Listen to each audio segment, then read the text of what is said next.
We made this. Welcome to the Starlight Ballroom. Hey!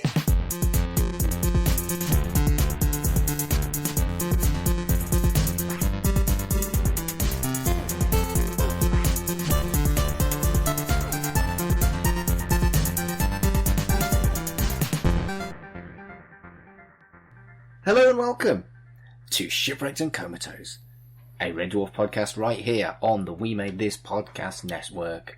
My name's Mark and I am your regular host. No Kurt again, because we're doing specials on the American pilots, but my co-host for those two, welcome back, Carl Bryan. Hello. Hello there, Mark. How are you doing? I'm alright. How are you?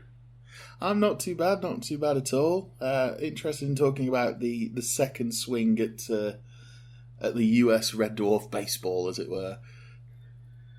After watching the first one, Mm-hmm. I can't say I was looking forward to doing the second one as much as I was initially, because we recorded these a couple of weeks apart from each other, and they are very different things. I would describe this more as an elongated trailer than a pilot, to be honest with you. Do you think that's fair? I do. I mean, this is the one that Doug Naylor's gone on record and saying that this one is the one that got nicked and shouldn't have been shown to anybody outside of studio executives. I do think it's the better one of the two structurally, with what we're about to talk about. I think it's I almost think it's a bit better than the other one. It depends what day you catch me on, but today I think it's actually better than the other one. Really? I thought it was unsalvageably bad, and I didn't think much of the first one. Well, I'll go into it as we go along. I mean, don't get me wrong, it's still bad. It's still really, really bad. But there is some good points to it. Definitely. But there is quite a few bad points to it as well. So what essentially it is this one's only 15 minutes, so it's not an episode. It's, like I said, it's almost a trailer rather than a pilot. They've reshot some stuff. They've got clips from the first pilot and significant numbers of clips from the British Red Dwarf as well. And it just feels really fucking cheap, even much more so than the first pilot, I thought.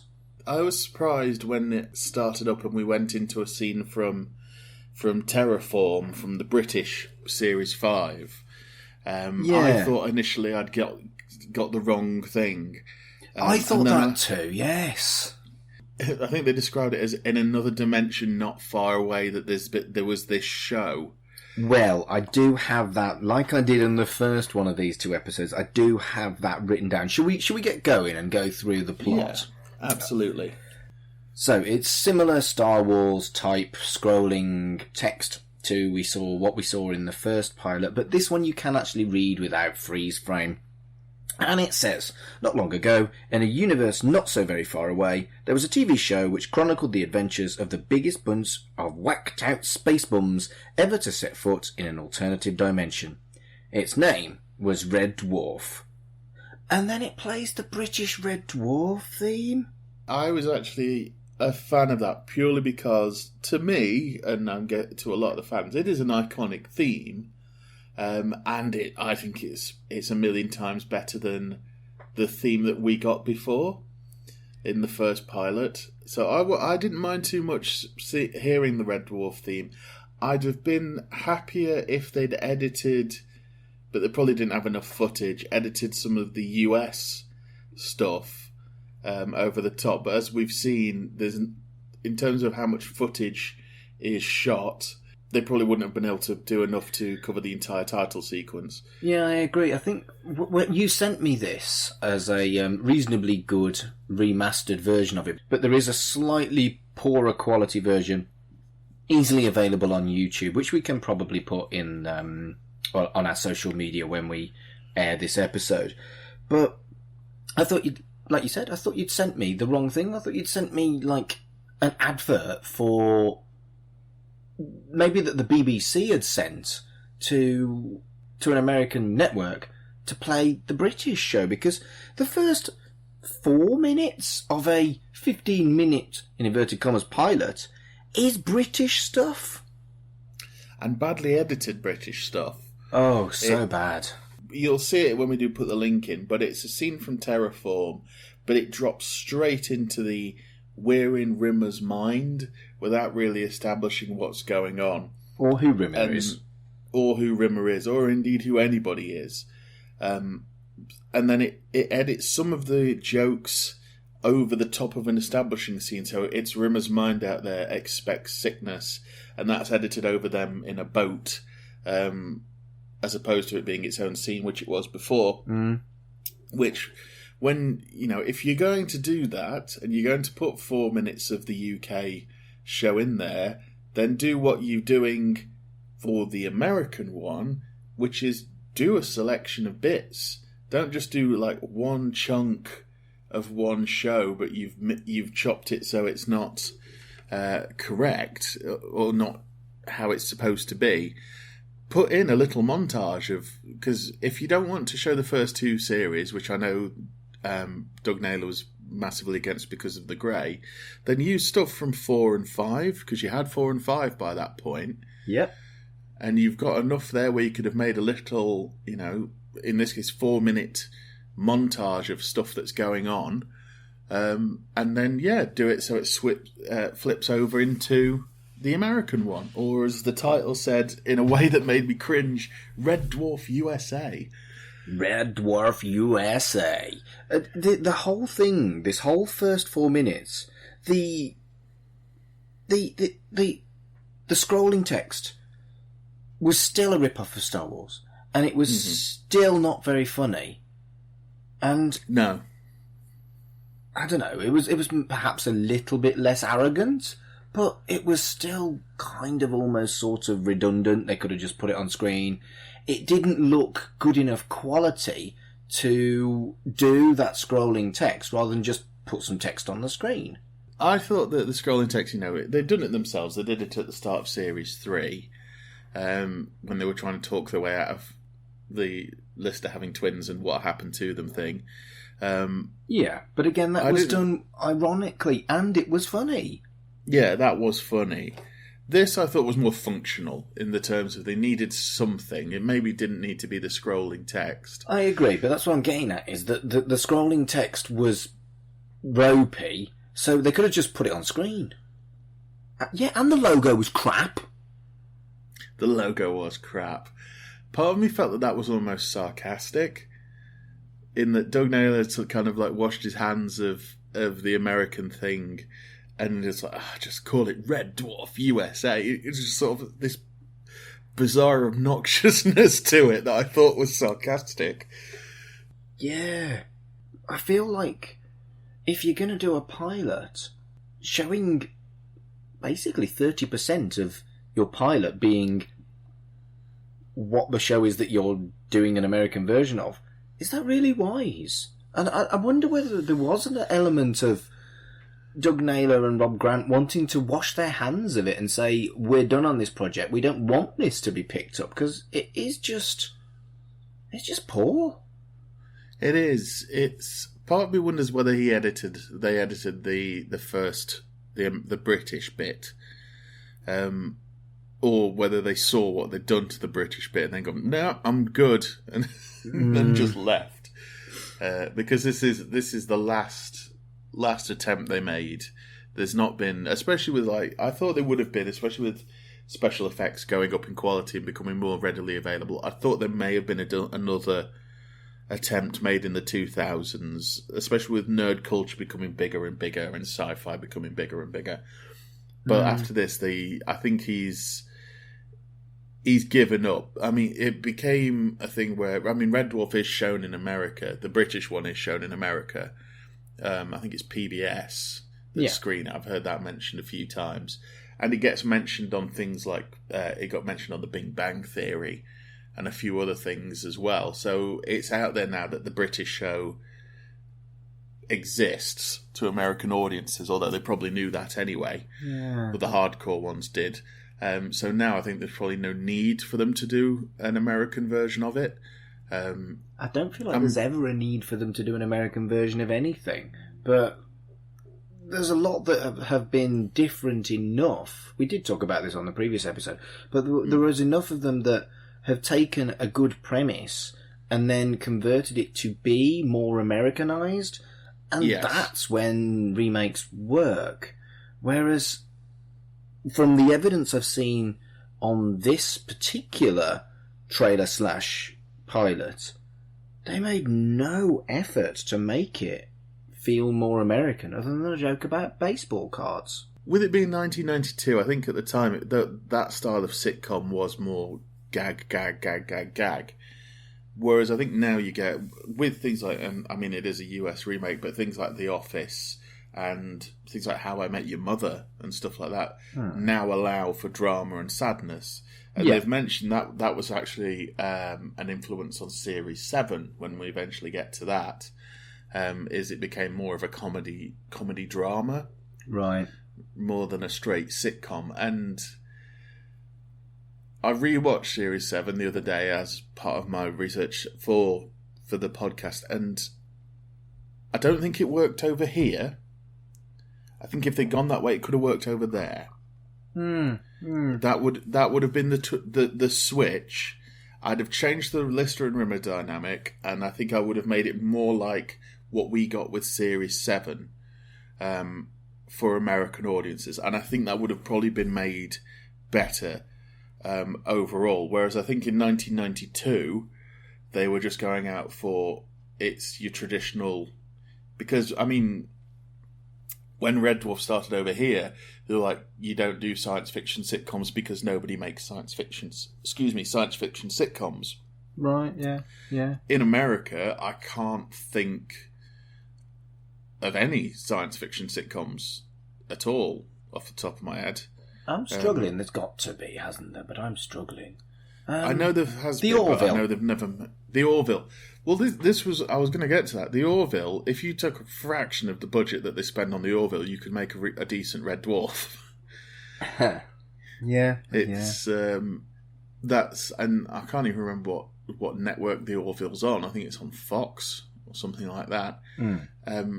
Somebody somewhere could make a new US Red Dwarf, and I think they could probably do it all right. But I think if we watched it, we'd go, it's a lot different from the British one. But I think that's what it would need. Yeah, definitely. Yeah. I think the ship has sailed. I think there's these two anomalies that we've been looking at over the last couple of episodes, but I think that ship has sailed. And honestly, perhaps it's a good thing.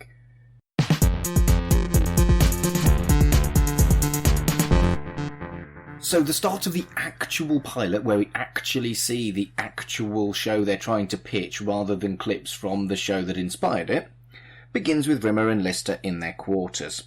Lister asks Rimmer if he thought Wilma Flintstone was sexy, and it's a joke about being isolated in space. It's also a joke that had been used in British Red Dwarf as well. You've got to give them credit. They've gone like, right, we've got one more chance to do this. What are we going to do? Let's just redo bits from the British one.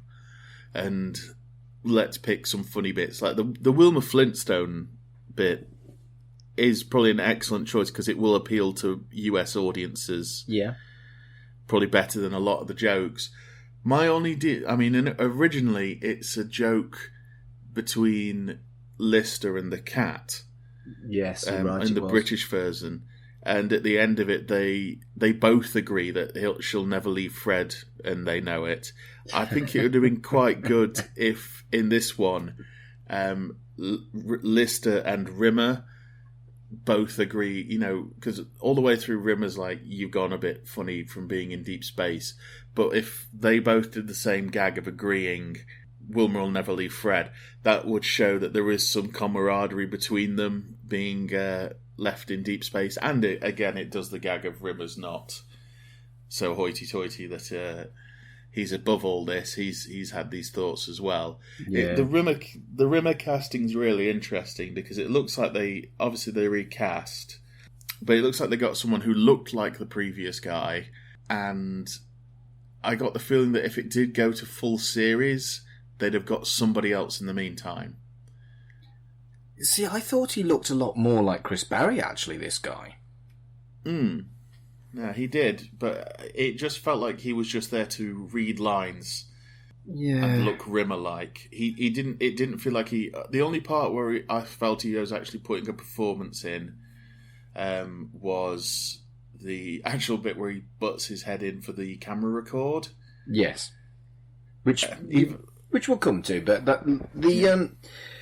the line "I'd go with Betty, but I'd be thinking of Wilma" is a line that on the main show, the main episodes of this show, I talk about the quotable Red Dwarf a lot and how, like, every episode, certainly in Series 1 that we looked at so far, has something that I still quote and reference in my everyday life on a regular basis.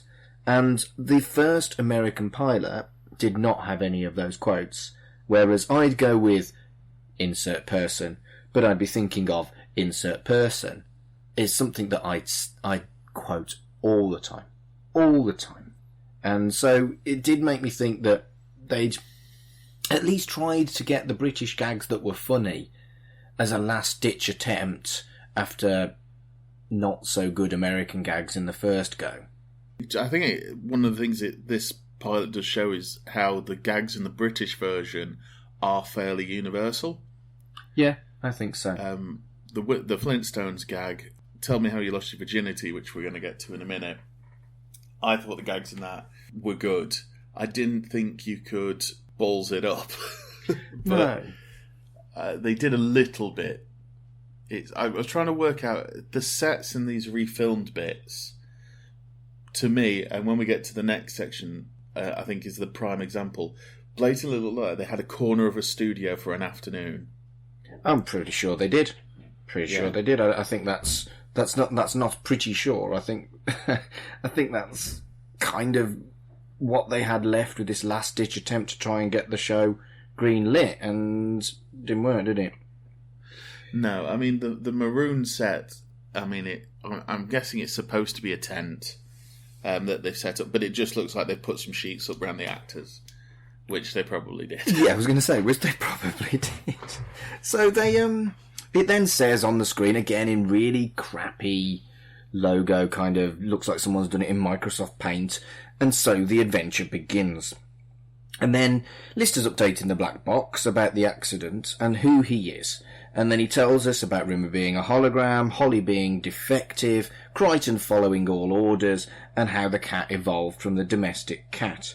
And my goodness, it's information overload, having dragged their feet with a load of shit to begin with. I thought with this that Craig Bierko looked more Lister-like than he did in the original. Yes, I'd agree with that. They've trimmed it down in that he's not wearing like the big bulky overalls. He's just got a t-shirt and a leather waistcoat, which is very Han Solo. But he looks more of a space bum than he did in the previous one. Yeah, that's true.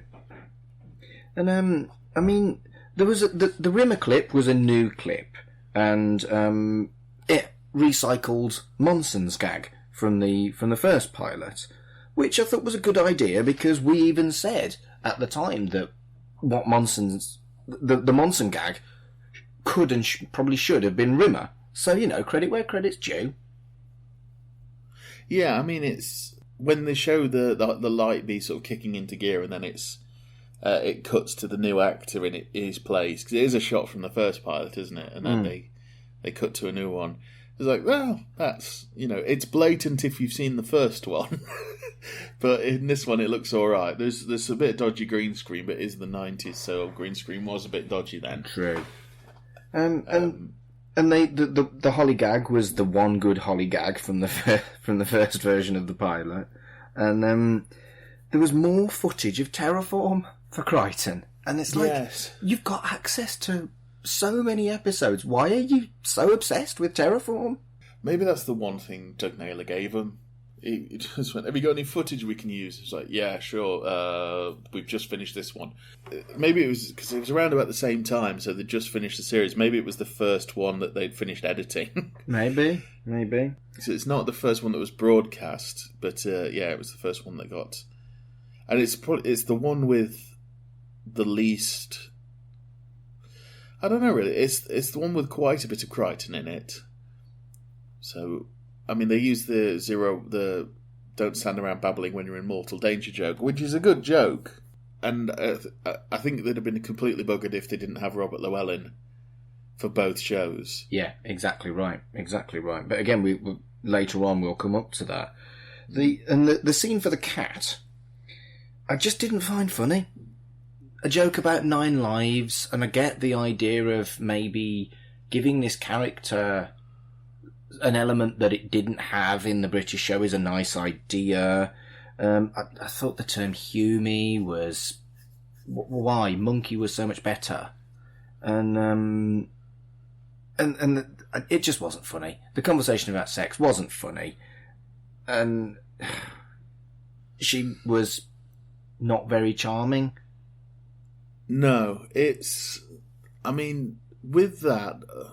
Doug Naylor sort of said, like, well, you know, we couldn't get the original person, we couldn't get Danny John Jules, and we couldn't find anybody, so we thought we'd take it in a completely different direction.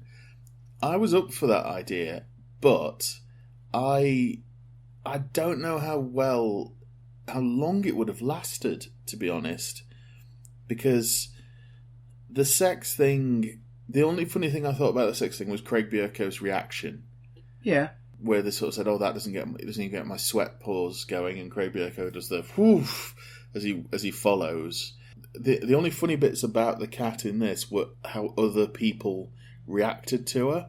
Yeah. When she sort of said, like, "Oh, we rip out the guts of so and so, and I sit on the face of fear," it kind of got laughed over by the canned laughter, but Bierko's reaction of, "Well, she's calmer than she's simmering down." I thought that was quite funny, but I got the feeling that they, just because of the way American writers are, that they wouldn't be able to resist eventually having some kind of tension between Lister and the cat. Yeah. And that would be, especially with the whole Lister created the whole race, essentially, that would have been all manners of wrong. Absolutely right, it was. Yeah, I think it was a poor decision. But I think the one shining light of the whole of both pilots is that Craig Bierko was miscast, yet still did a really good job. The guy was handed... Let's do that. Let's do the shitty metaphor. He was handed a lemon and really tried very hard to make lemonade, but he didn't have no sugar or water. No, and it made me wonder how much better either one of these would have been if they'd been done in front of a live audience. Because Craig Bierko, looking into his IMDb a bit, had just come off a sitcom. This sitcom sounded great, actually. It was about a woman who becomes a private investigator in New York. Her brother's a rookie cop who tags along, and he plays like the love interest. But it was him, Matthew Perry, in one of his earlier, like just before Friends roles, right. One of the Baldwin brothers. It sort of lasted for one series, but it was a studio audience sitcom, and then he went on to another one after Red Dwarf. So he had the experience of doing a live action sitcom in front of an audience. The guy who played Rimmer, I looked into, is primarily a stage actor, so he had the experience of performing in front of audiences. Right. It does make me wonder how much better it would have gone if they had a chance to shoot one in front of an audience, where they could ride out the gags and stuff like that, and you could get genuine reactions. But that all seems pretty normal for a sitcom. I feel like this was an absolute crapshoot that had, from the very beginning, was doomed to fail because they didn't have the budget to be able to do that. They just got the corner of a studio, pulled in some actors, whoever they fucking could, and desperately tried to polish a shit, and just made it worse. I think now I know that it didn't go anywhere. I almost look at it with a bit of rose-tintedness. In that there's a few things in it I almost find quaint, but at the time, it must have been for any hardcore fan looking at it like, what is this? Yeah. Sort of, what is this abomination? And I would suggest that would include American fans who'd watched the British series as well. Oh, yeah. Yeah. I mean, the fact that from what we've learned, the actors weren't into it because the script was poor, because the executive producer insisted on doing their script. Mm. Grant and Naylor weren't particularly into it because they were just getting stomped on whatever sort of path they took. The British cast weren't into it, the British fans weren't into it, the American fans weren't into it. It was a thing that would have needed to been so good to have made it and succeeded that the chances of it surviving or doing anything were so minute. Yeah. And that's why I kind of said, like I said to you on the previous episode, this was 92, if it had been done in 2002, when there was no Red Dwarf... When we were gagging for Red Dwarf. Exactly. When it was looking like the BBC were not going to bring it back, and Series 6 was the end, which would have been horrible, I think a lot of people would have been more open to it. And again, with special effects being a lot better by that point, not super better, but a lot better certainly, I think it would have had more of a chance to live. But with this that we've just seen, no. Absolutely not. And then the one good bit that you mentioned, the bit that genuinely I thought was cool, was Rimmer interrupts and tells him that he wasn't recording, but he was, and then Rimmer switches it off. I thought that was fun. I wasn't completely clear if Rimmer's dumb or it was deliberate sabotage, but I was okay with that because I felt like that was something that they could work with, because Rimmer was always both of those things in the original version of Red Dwarf, so I thought that they got that right.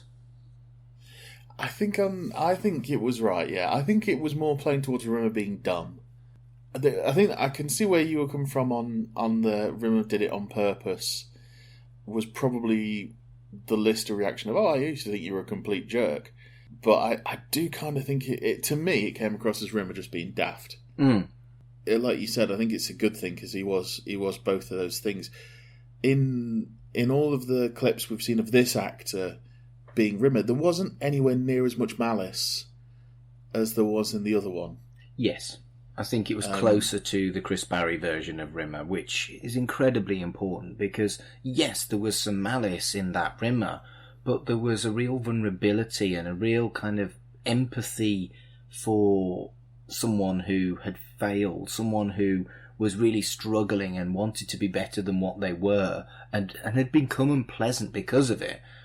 Yeah. But that wasn't what we got in the first pilot version of Rimmer.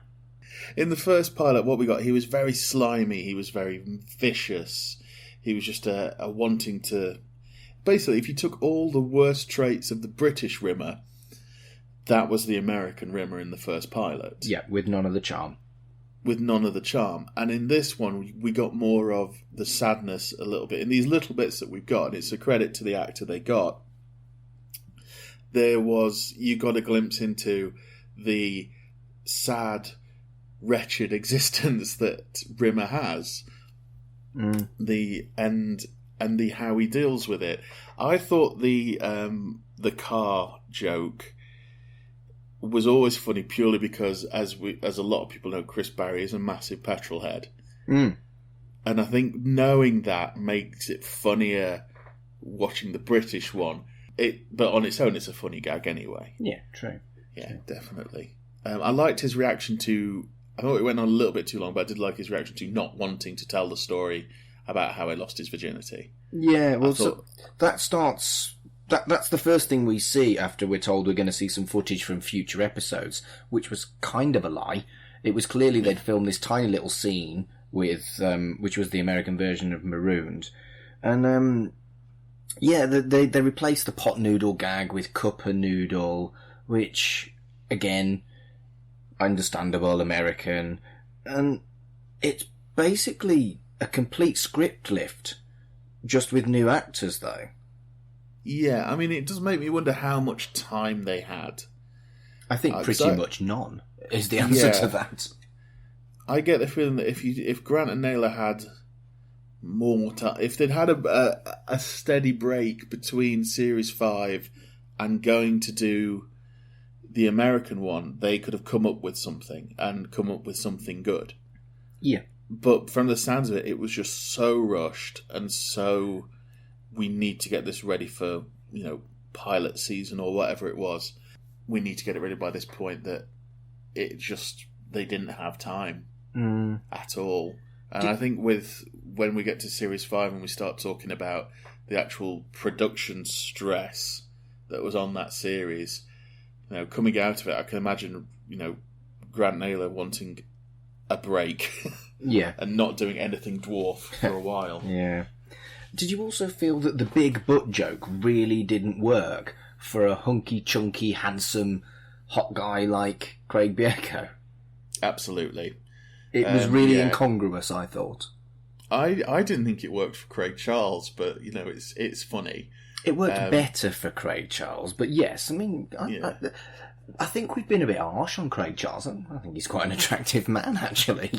But compared him to the kind of stereo handsome Craig Bierko, Yeah, the only way you could think that Craig Bierko has a big bum is just the fact that he's so tall and so muscular.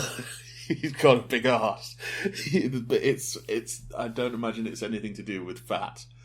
Yeah. But yeah, I don't believe if they'd changed it to just sort of say, Lister's body crevice or something like that, just to say where he was in and it's the fact they copied the line straight. You go, it's like two badly parked Volkswagens.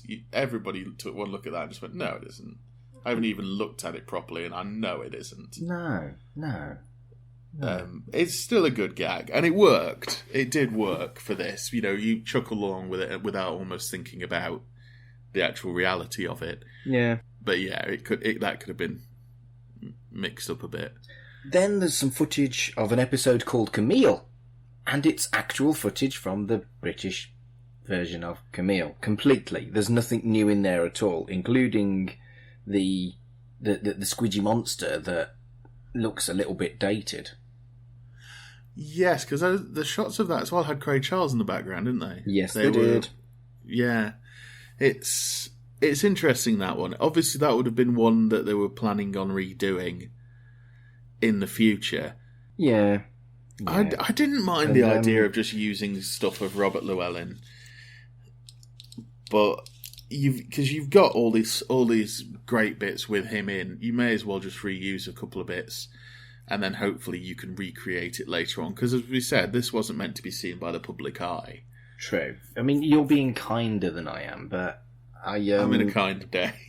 Yeah, I just feel like it was just cheap, and even like the most kind of distant TV executives would surely have noticed that they had the wrong characters in the background and things like that. I thought it was just so poorly done.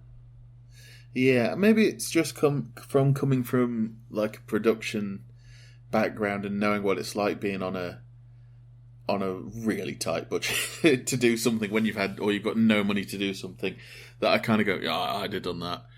Yeah, it's just that thing of we didn't shoot that much with Robert Llewellyn in the costume that we could really use. But the thing is, they could have reused the "I've been sat here for 3 million years" bit. Yeah, it was a good gag, that. And it was a good gag, and it wasn't a gag that they'd done in the British one, so they could have reused that. So I just thought that off the top of my head, but I can see why they did it, because it added in an alien to say to the executives, we're going to have aliens on it. But yeah, they could have easily reused the fire exit sign one.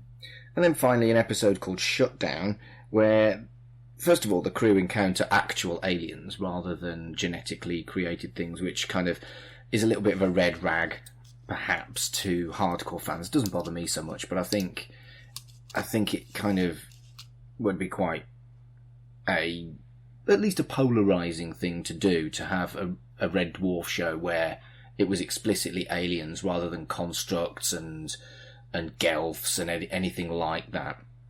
But again, another recycled gag, and the badass cat being really, really uncharming. Is uncharming a word? But anyway. But I felt like Holly's scattiness was done really, really well here. Yeah, the countdown, that was actually a really funny joke. And I think Jane Leeves nailed it with they're in the wrong order, but they're all there. I liked that joke. I did like that joke. It showed that there could have been original stuff in there that they didn't need. The alien thing, I think, probably because I think trying to get the idea of Gelfs across to a US audience, especially if it was going on mainstream TV, like one of the big ones, it might have just turned people off. Oh, I agree, and I'm not asked about them bringing in aliens into the American version of the show, but I could see how it might be frustrating or annoying for some hardcore type fans, you know?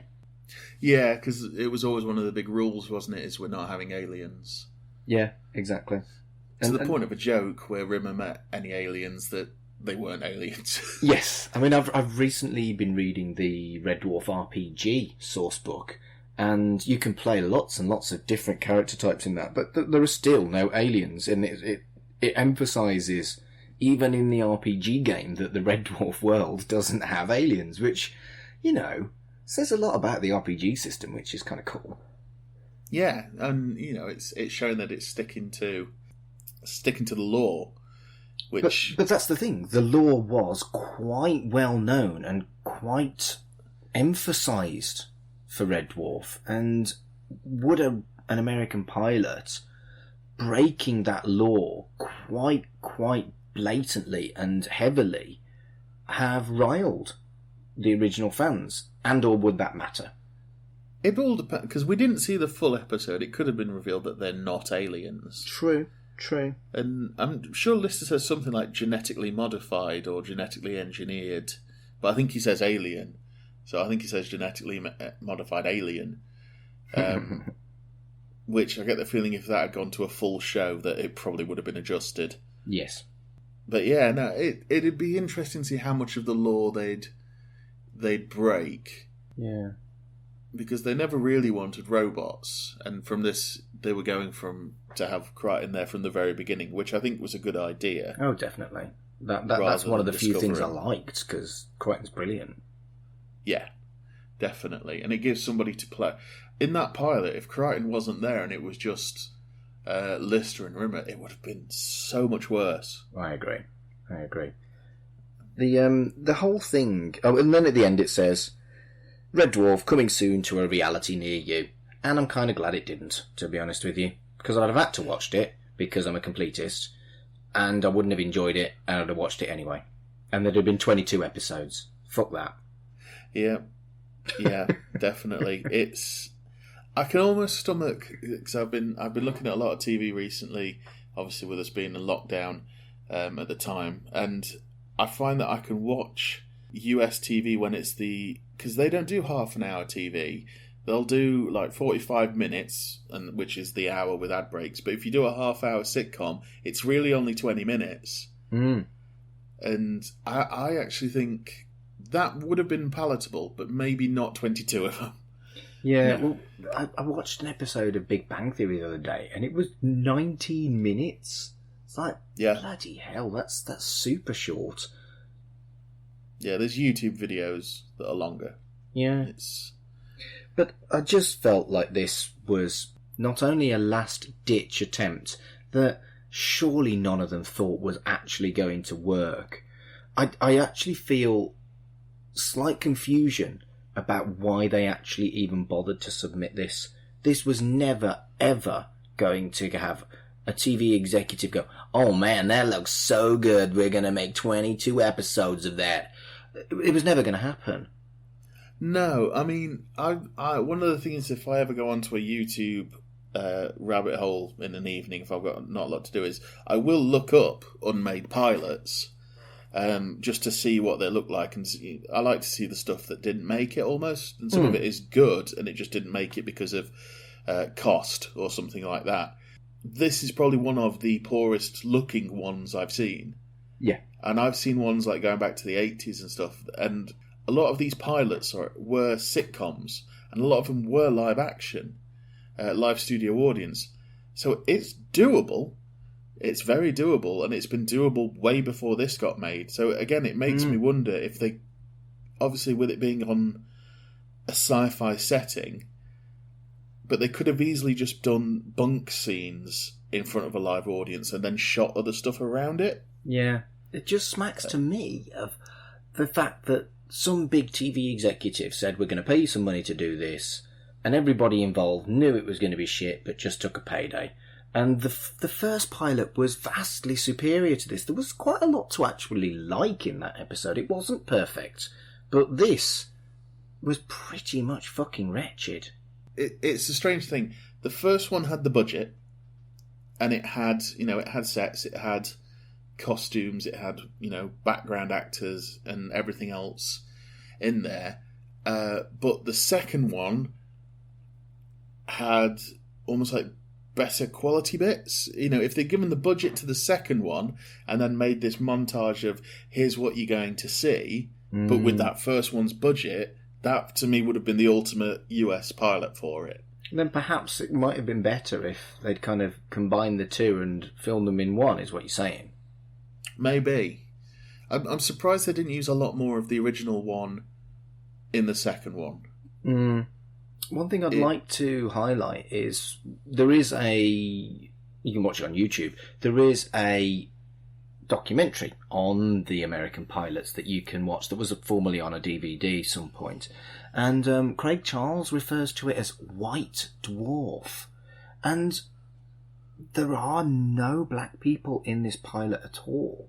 Whereas what's frustrating is in the original pilot, the captain was a black woman, which was wonderful, and I highlighted that as something that was really positive. And not only did they wipe her out, they wiped out the main character that was black as well. Could they not have got a black woman? Yeah, it's strange. I mean, fortunately, and they got some. I mean, they weren't to know at the time, but they got somebody playing that captain. Her name's Lorraine. I can't pronounce this properly. Trisson, who's gone on to be in like Orange Is the New Black and a lot of other things, and just thrived since. When you did one of those before they were famous things, you probably would have looked at that for her more than you would for like Craig Bierko. True. But yeah, the second one was. I don't understand. Well, I do understand why they cast Jeri Ryan. It's because she's an attractive woman. I mean, knowing now what we know about studio executives and their choices, you get the feeling they may have picked Jeri. This sounds like I'm discrediting Jeri Ryan. She went on and had a very good career, but you get the feeling that may have been influence of, well, she's very attractive. Put her in it. From that documentary we've just mentioned, you never really get the impression that. They put her in and they mentioned like, oh, it's a different dynamic for the cat and that and the other, but they never really mentioned that, oh, she blew him away in audition. She knocked it out of the park, and it really didn't. It felt like it was a studio choice. Yeah. And the way American telly works, of course, you have all the thing of you. It's the thing that they feared, like you're locked into a contract with the network for like 5 series. And they'll put you in, like, if you look at Craig Bierko, the number of TV shows he's in over this kind of like 5-6 year period, you get the feeling he was signed to the network and they kept putting him in stuff. Yeah. Excuse me. And I think that might have been the case with Jeri Ryan. Yeah, fair enough. With equality and everything like that, you realise that there really wasn't any in that second pilot. No. But it may not have been anything malicious. It may, like we said, been like, you've got a week, go. No, I don't think it was malicious in any way. I think it was dumb. That's all I'm saying. I don't think there was anything deliberate at all. I think probably casting a black female captain was deliberate. But I don't think the mistake that they made in making it, as Craig Charles so unsubtly put it, White Dwarf, I think that was just a genuine mistake, a thoughtless error, rather than anything else. So, Carl, is there anything else that you wanted to mention about this doomed to fail, unfortunate American pilot? I'd almost like to see somebody have another go, as masochistic as that sounds. I'm almost curious to see what they would do with today's abilities and everything open to them, and with so many networks being around and so many services. Somebody somewhere could probably make a decent one, maybe as like a mini-series. I wouldn't want to see it run for years and years and years, but I'd like to see somebody try and do one. Obviously, we've got Red Dwarf UK. I'm a big fan of, like, if it failed, but it could have worked, trying again, almost, on some things. And I think it would be interesting for them to try again, especially with stuff like the Orville now on the air. Honestly, I can absolutely see your point, and I think that it is very much valid. I think that there's a lot of good stuff that an American version could potentially achieved, but I just don't want to see it. I don't feel like we need it. I don't feel like it would be anything other than just milking a cash cow that probably isn't that much of a cash cow anymore. True. I just think it's such an opportunity that was missed, and especially at the time when, like I said, the best pure time for it would have been during that gap between 6 and 7. Definitely. Or even the time between 8 and Back to Earth, because there was 10 years between 8 and Back to Earth. Mad, isn't it? Yeah, I was looking at. I didn't realise the gap between 6 and 7 was so big. I knew about that. I hadn't clocked how long the gap was between 8 and Back to Earth. And we'll be talking about those eventually on the show. But I think we were very fortunate to get Series 9 onwards after Back to Earth wasn't very good either. I did rewatch it the other day. I think I mentioned to you I was sitting down to redo it, and I was like, oh, well. And again, like you said, small miracle, I think, that it got picked up. Yeah. But yeah. So, Carl, where can people find you on the internet before we go? If you want to get hold of me, all my projects and socials can be found at allmylinks.com/Mr. Carl, and it's the unabbreviated Mr, so it's MISTER. Mate, you are so concise with your where people can find you on the internet. I am not. You can find my other 2 podcasts on the network, which are At Life's Milestones, which is a celebrant podcast about naming ceremonies and birth, weddings and relationships and funerals and death. That's linked to my real life job as a humanist celebrant. You can also find my comic book podcast on the network. That's called Pull or Pass, at Pull or Pass on Twitter, and that is a weekly review show of the week's comics. Thank you for listening to Shipwrecked and Comatose, this special episode before we jump right back into Series 2 of Red Dwarf. We hope you've enjoyed it, and until next time...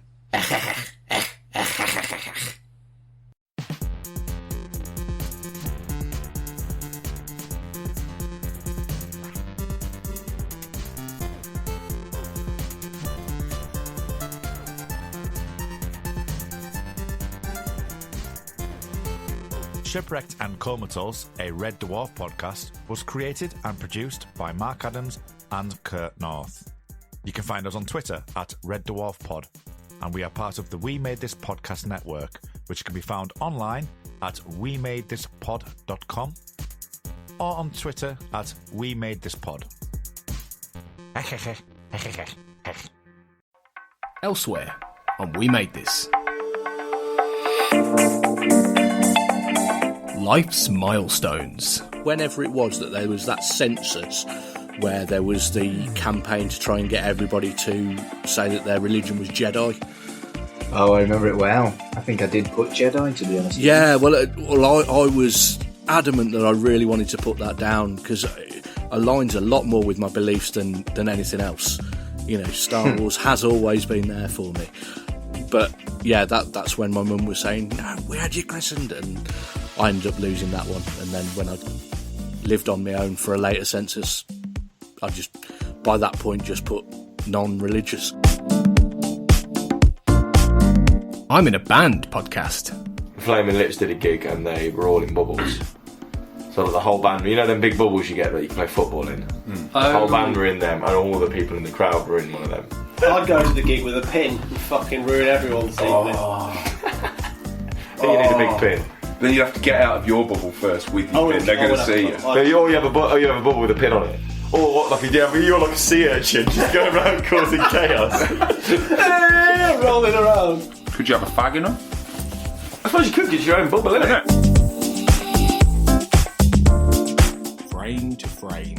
So Sean, have you got anything further you wanted to say on the two films that we've looked at this week? I think they're both overlooked gems, and anyone who hasn't seen them needs to go and check them out pronto. Enough said. I agree with you. We could have also called the theme for this week Nerdy White Guy Tries to Find Love. But are you having a go at me there? No, I'm just saying because I bore my heart when talking about the way back. I thought you were having a pop at me there. No, absolutely not. I'm just saying that's what we could have called the theme for this week. I mean, we could have done. It could have been like, podcaster recalls painful memory of riding bike in front of girl. Check out all of these shows and more on the We Made This podcast network.